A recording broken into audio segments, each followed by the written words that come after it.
আচ্ছা, আপনার সাথেও কি ঠিক এমনটাই হচ্ছে? সম্পর্কটা এমন এক পর্যায়ে এসে দাঁড়িয়েছে যে সে আপনাকে পুরোপুরি ছেড়েও দিচ্ছে না, আবার আপনাকে নিজের করে আপনও করে নিচ্ছে না। বিষয়টা অনেকটা মাঝ দরিয়ায় ঝুলে থাকার মতো, তাই না?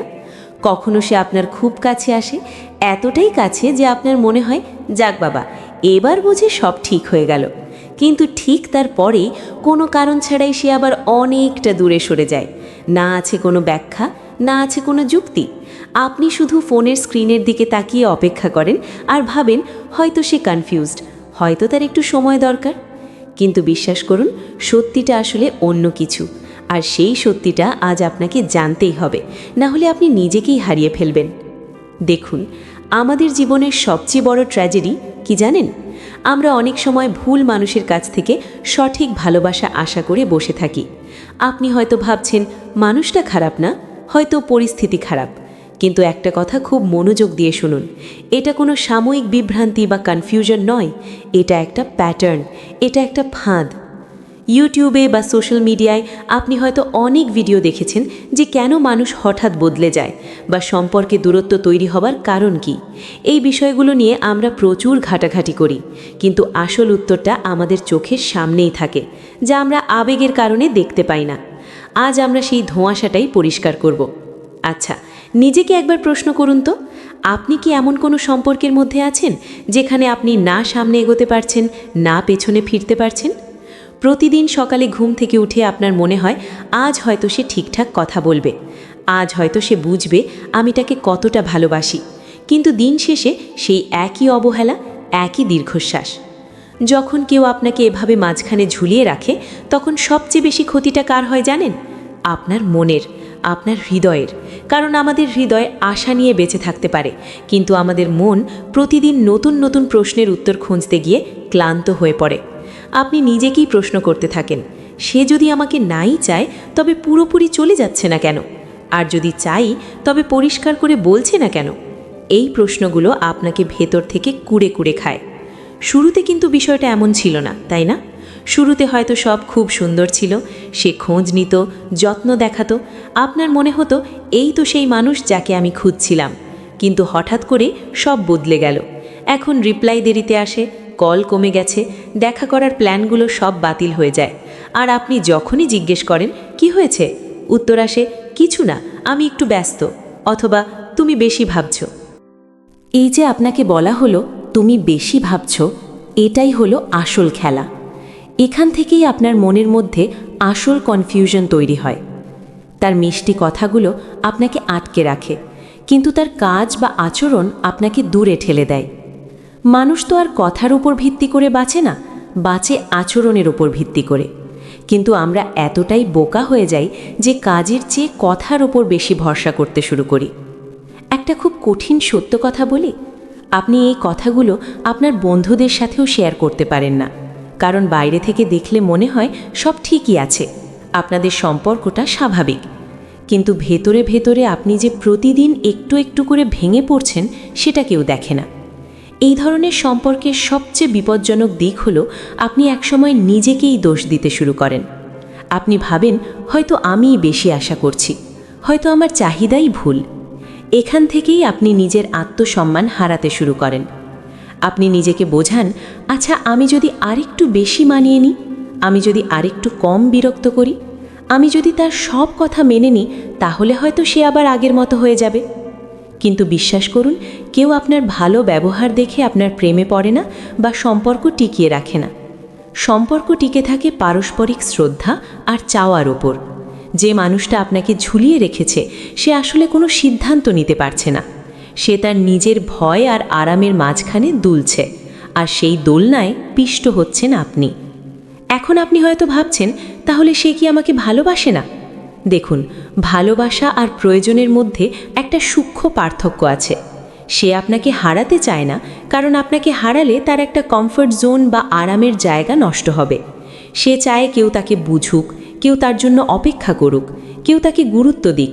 কিন্তু সে এই সব কিছুর বিনিময়ে আপনাকে কোনো কমিটমেন্ট বা নিশ্চয়তা দিতে রাজি নয়। এটাকে কি ভালোবাসা বলা যায়, নাকি এটা শুধুই স্বার্থপরতা? আপনার জীবনের অন্যান্য দিকগুলোর দিকে তাকান। আপনি কি লক্ষ্য করেছেন এই একটা মানুষের চিন্তায় আপনার ক্যারিয়ার, আপনার শখ, আপনার অন্যান্য সম্পর্কগুলো ক্ষতিগ্রস্ত হচ্ছে? আপনি নতুন মানুষের সাথে পরিচিত হতে পারছেন না, নতুন কোনো সুযোগ কাজে লাগাতে পারছেন না, কারণ আপনার মন ওই একজন মানুষের কাছেই বন্দী হয়ে আছে। সবচেয়ে দুঃখের বিষয় হলো আপনি এই সম্পর্কটার কোনো নামও দিতে পারছেন না। এটা কি বন্ধুত্ব, নাকি প্রেম, নাকি শুধুই সময় কাটানো? এই নামহীন সম্পর্কগুলোই মানুষকে সবচেয়ে বেশি কষ্ট দেয়। আপনার মনে রাখা উচিত, যে মানুষটা আপনাকে পরিষ্কার উত্তর দিচ্ছে না, সে আসলে খুব পরিষ্কার একটা উত্তরই দিচ্ছে। আর সেই উত্তরটা হলো, আমি তোমাকে চাই কিন্তু পুরোপুরি নয়, আমি তোমাকে চাই কিন্তু আমার শর্তে। সে এখন এই ঝুঁকি নিতে চায় না যে আপনাকে পুরোপুরি আপন করে নেবে, আবার আপনাকে পুরোপুরি ছেড়ে দিয়ে একা হওয়ার ঝুঁকিও সে নিতে চায় না। তাই সে আপনাকে অর্ধেকটা দিয়ে ধরে রেখেছে। এর মানে কিন্তু এই নয় যে আপনার মধ্যে কোনো কমতি আছে, এর মানে এটাও নয় যে আপনি ভালোবাসার যোগ্য নন।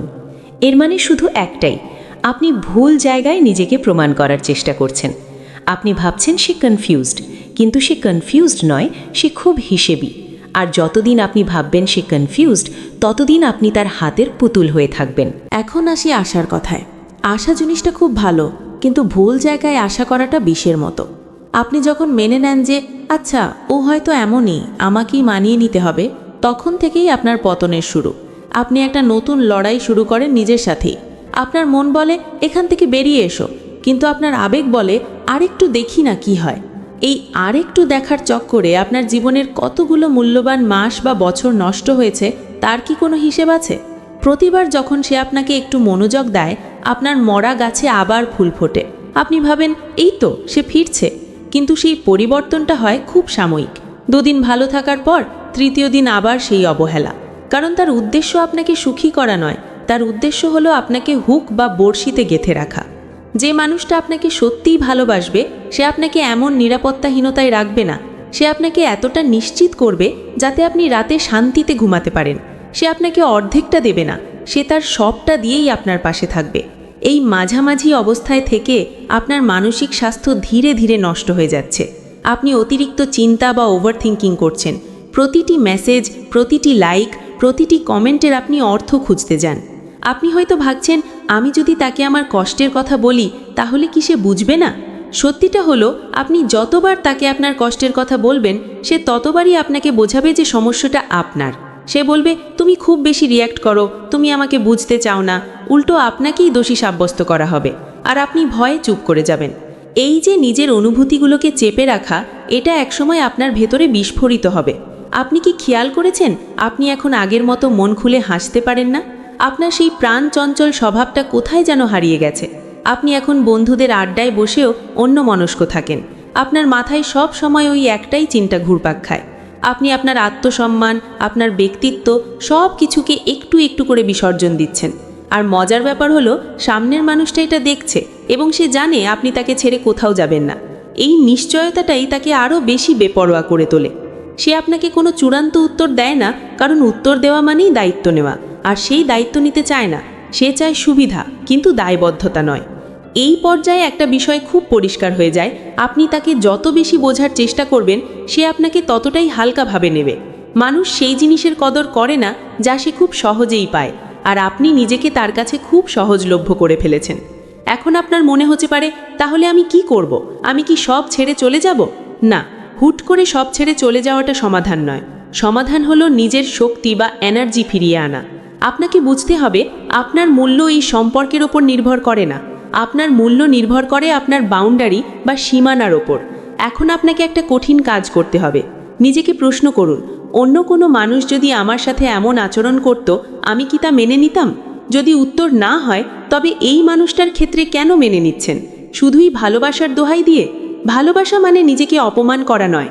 আবেগ থাকা ভালো, কিন্তু আবেগের বশবর্তী হয়ে ভুল জিনিসকে সঠিক মনে করাটা বোকামি। আপনাকে এখন ধীরে ধীরে নিজের মনোযোগ সরাতে হবে। তাকে মেসেজ করা কমান। সে রিপ্লাই না দিলে অস্থির হবেন না। সে কল না করলে আপনিও কল করবেন না। এটাকে বলে মিরর এফেক্ট বা আয়নার মতো আচরণ করা।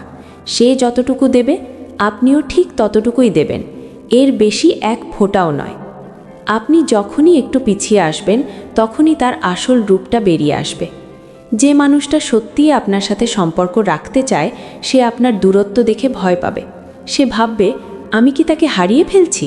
তখন সে নিজ থেকেই এগিয়ে আসবে, কথা বলবে, সমস্যার সমাধান করতে চাইবে। আর যে মানুষটা আপনাকে শুধু ব্যবহার করছিল সে আপনার দূরত্ব দেখে খুশি হবে অথবা আপনাকে দোষ দিয়ে চলে যাবে। দুটো ক্ষেত্রেই লাভ আপনার, কারণ আপনি সত্যটা জানতে পারবেন। যখন আপনি নিজের শক্তি বা এনার্জি একটু গুটিয়ে নেবেন তখন শুরুতে আপনার খুব খারাপ লাগবে, নিজেকে খুব অপরাধী মনে হবে আমি কি খুব কঠোর হয়ে যাচ্ছি, আমি কি ভুল করছি? কিন্তু বিশ্বাস করুন, আপনি এতদিন নিজেকে ইগনোর করে যে ভুল করেছেন তার চেয়ে বড় ভুল আর কিছু হতে পারে না। নিজের প্রতি কঠোর না হলে দুনিয়া আপনাকে নরম মাটি ভেবে পিষে ফেলবে। এই সময়ে সে হয়তো আপনাকে খোঁচা দিয়ে কথা বলবে তুমি বদলে গেছো, তুমি আর আগের মতো নেই। তখন বিচলিত হবেন না, মনে রাখবেন সে আপনার পরিবর্তন দেখে ভয় পাচ্ছে, কারণ আপনি যখন সব সময় উপস্থিত থাকতেন তখন সে নিজেকে রাজা বা রানী মনে করত। এখন সেই সিংহাসন নড়বড়ে হয়ে গেছে, তার নিয়ন্ত্রণ হাতছাড়া হয়ে যাচ্ছে। একটা কথা মনে রাখবেন, সাইলেন্ট ট্রিটমেন্ট বা চুপ থাকার শক্তি অনেক প্রবল। আপনি যখন চুপ করে যান তখন সামনের মানুষটা বিভ্রান্ত হয়ে পড়ে, সে বুঝতে পারে না আপনার মাথায় কি চলছে, আর এই বিভ্রান্তিটাই তাকে আপনার দিকে মনোযোগ দিতে বাধ্য করে।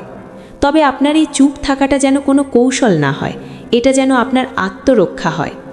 এই পর্যায়ে এসে আপনি বুঝতে পারবেন সে আপনাকে হারাতে ভয় পাচ্ছে নাকি তার সুবিধায় হারাতে ভয় পাচ্ছে। যদি সে সত্যিই আপনাকে ভালোবাসে তবে সে তার ইগো বা অহংকারের চেয়ে আপনাকে বেশি গুরুত্ব দেবে। সে বলবে, চলো কথা বলি, চলো সমস্যাটা মেটাই। কিন্তু যদি সে শুধু তার নিজের আরাম বাঁচাতে চায় তবে সে উল্টো আপনার উপর রেগে যাবে, আপনাকে ব্ল্যাকমেল করবে। সে হয়তো বলবে, তুমি যদি এমন করো তবে কিন্তু সব শেষ হয়ে যাবে। এটা একটা হুমকি, আর ভালোবাসায় হুমকি থাকে না, ভালোবাসায় থাকে ভয়, প্রিয়জনকে হারানোর ভয়। সে যদি আপনাকে হারানোর ভয়ে পরিবর্তন না হয় তবে বুঝে নিন সে আপনাকে হারানোর জন্য প্রস্তুত, কিন্তু নিজের স্বভাব বদলাতে প্রস্তুত নয়। তখন আপনার সামনে দুটো পথ খোলা থাকে। এক, আবার সেই পুরনো জায়গায় ফিরে গিয়ে নিজেকে ছোট করা। দুই, শক্ত হয়ে দাঁড়িয়ে থাকা এবং বলা, আমি আর এটা মেনে নেব না। আপনি যখন দ্বিতীয় পথটা বেছে নেবেন তখন আপনি এক অদ্ভুত শান্তি অনুভব করবেন, কারণ আপনি তখন আর ফলাফলের পরোয়া করবেন না। সে থাকুক বা যাক, আপনি নিজের কাছে নিজে ঠিক থাকবেন। এখন আর আপনি তার কথার মার প্যাচে আটকাবেন না। সে অতীতে কি প্রতিশ্রুতি দিয়েছিল, কত সুন্দর সময় কাটিয়েছিলেন, সেসব এখন অর্থহীন যদি বর্তমানে সে আপনাকে সম্মান না দেয়। অতীত দিয়ে বর্তমানের ক্ষুধা মেটে না, বর্তমানের আচরণই হলো আসল সত্য। আপনি দেখবেন কথার সাথে কাজের মিল আছে কিনা। যদি না থাকে তবে তার মুখের মিষ্টি কথাগুলো শুধুই শব্দ, যার কোনো মূল্য নেই। একটা বিষয় খুব ভালো করে বুঝে নিন, যদি কেউ আপনার জীবনে থাকতে চায় তবে সে থাকার মতোই থাকবে, তাকে জোর করে ধরে রাখতে হবে না। আর যে যাবার সে অজুহাত খুঁজবে। আপনি এতদিন ধরে সেই অজুহাতগুলোকেই সত্যি বলে মেনে নিয়েছেন, কিন্তু এখন আর নয়, এখন আপনি বাস্তবের মাটিতে দাঁড়িয়ে আছেন। এই জার্নিতে বা এই যাত্রায় আপনি শিখবেন কিভাবে নিজের আবেগকে নিয়ন্ত্রণ করতে হয়। তার মানে এই নয় যে আপনি পাথর হয়ে যাবেন, এর মানে হলো আপনি ভেবে চিন্তে প্রতিক্রিয়া দেখাবেন। আগে তার একটা মেসেজ এলেই আপনি সব কাজ ফেলে ঝাঁপিয়ে পড়তেন, এখন আপনি সময় নেবেন। আপনি তাকে বোঝাবেন যে আপনার নিজেরও একটা জীবন আছে এবং সেই জীবনটা শুধু তাকে ঘিরেই নয়। যখন আপনি তাকে ওই উঁচু আসন থেকে নামিয়ে সাধারণ মানুষের কাতারে নিয়ে আসবেন তখন দেখবেন আপনার কষ্ট অনেক কমে গেছে। আপনি তাকে দেবতা বা দেবী বানিয়ে রেখেছিলেন বলেই তার সাধারণ অবহেলাগুলো আপনার কাছে অপরাধ মনে হতো, কিন্তু সে তো শুধুই একজন মানুষ যার ভুল ত্রুটি আছে, স্বার্থপরতা আছে। এটা মেনে নিলেই মুক্তি। শেষের দিকে এসে সে হয়তো শেষবারের মতো চেষ্টা করবে, সে খুব আবেগী হয়ে কথা বলবে, পুরনো স্মৃতি মনে করাবে, আপনাকে স্পেশাল ফিল করানোর চেষ্টা করবে। কিন্তু মনে রাখবেন, ক্ষণিকের জন্য স্পেশাল ফিল করানো আর সত্যি সত্যি আপনাকে স্পেশাল মনে করা দুটো এক জিনিস নয়। যে আপনাকে সত্যি স্পেশাল মনে করে সে আপনাকে কখনোই অনিশ্চয়তার মধ্যে রাখবে না। আপনাকে এখন নিজের ভেতরে একটা নিয়ম তৈরি করতে হবে। নিয়মটা হলো, যে সম্পর্ক আমার মনের শান্তি কেড়ে নেয় তা আমার জন্য নয়, যে মানুষটা আমাকে সম্মান দিতে জানে না সে আমার ভালোবাসার যোগ্য নয়। এই নিয়মটা আপনি কাউকে বলবেন না, শুধু নিজের মনে গেঁথে নেবেন। এখন আপনার জীবনটা অনেক হালকা মনে হবে, কারণ এখন আর আপনাকে অনুমান করতে হয় না সে কি ভাবছে। আপনি এখন সত্যটা দেখতে পাচ্ছেন। সত্যটা হয়তো কটু, হয়তো কষ্টের, কিন্তু মিথ্যে সান্ত্বনার চেয়ে সত্য অনেক ভালো। আপনি এখন নিজের পাশে দাঁড়িয়েছেন, আর যখন মানুষ নিজের পাশে দাঁড়ায় তখন তাকে আর কেউ হারাতে পারে না। আপনি এতদিন ভাবতেন সে আপনাকে ছেড়ে দিলে আপনি মরে যাবেন বা বাঁচতে পারবেন না, কিন্তু দেখুন আপনি দিব্যি বেঁচে আছেন, বরং আগের চেয়ে অনেক বেশি শক্তিশালী হয়ে বেঁচে আছেন। আপনি বুঝতে পেরেছেন আপনার ভালো থাকা অন্য কারো হাতে নেই, সেটা সম্পূর্ণ আপনার নিজের হাতে। জীবনের এই পর্যায়ে এসে আপনি হয়তো মানুষ হারাবেন, আপনার ফোন বুক থেকে হয়তো কিছু নাম মুছে যাবে, কিন্তু বিশ্বাস করুন, যারা যাবে তারা আপনার জন্য সঠিক ছিল না। আপনার জীবন থেকে জঞ্জাল পরিষ্কার হচ্ছে। এখন যারা থাকবে তারা খাঁটি মানুষ হবে, সম্পর্ক কম হবে কিন্তু গভীর হবে। তাই সবশেষে একটা কথাই বলবো, নিজের সাথে আর অন্যায় করবেন না। আপনি যা পাওয়ার যোগ্য তার চেয়ে কম কিছুতে রাজি হবেন না। আপনি কোনো অপশন বা বিকল্প নন, আপনি নিজেই একটা সম্পূর্ণ পৃথিবী। যে সেই পৃথিবীর কদর করতে জানে না, তার সেই পৃথিবীতে থাকার কোনো অধিকার নেই। আজকের এই আলোচনা যদি আপনার মনের কোনো একটা কোণকেও স্পর্শ করে থাকে, যদি মনে হয় কথাগুলো আপনার জীবনের সাথেই মিলে যাচ্ছে, তবে নিজেকে আর কষ্ট দেবেন না। সিদ্ধান্ত নিন, নিজের জন্য বাঁচুন। কারণ দিন শেষে আয়নার সামনে দাঁড়িয়ে আপনাকে নিজের চোখের দিকে তাকাতে হবে। তখন যেন সেই চোখে কোনো আক্ষেপ না থাকে, যেন গর্ব থাকে যে আমি নিজের আত্মসম্মান বিসর্জন দিইনি।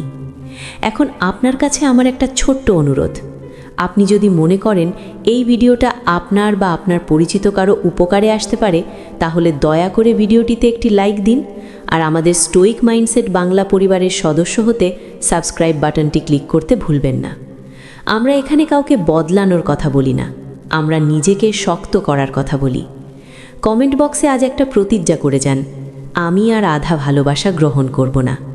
আপনার এই ছোট্ট কমেন্টটি হয়তো অন্য কাউকে সাহস যোগাবে। ভালো থাকবেন, নিজের খেয়াল রাখবেন। দেখা হবে পরের ভিডিওতে। ততক্ষণ পর্যন্ত নিজেকে ভালোবাসুন, নিজেকে বেছে নিন। ধন্যবাদ।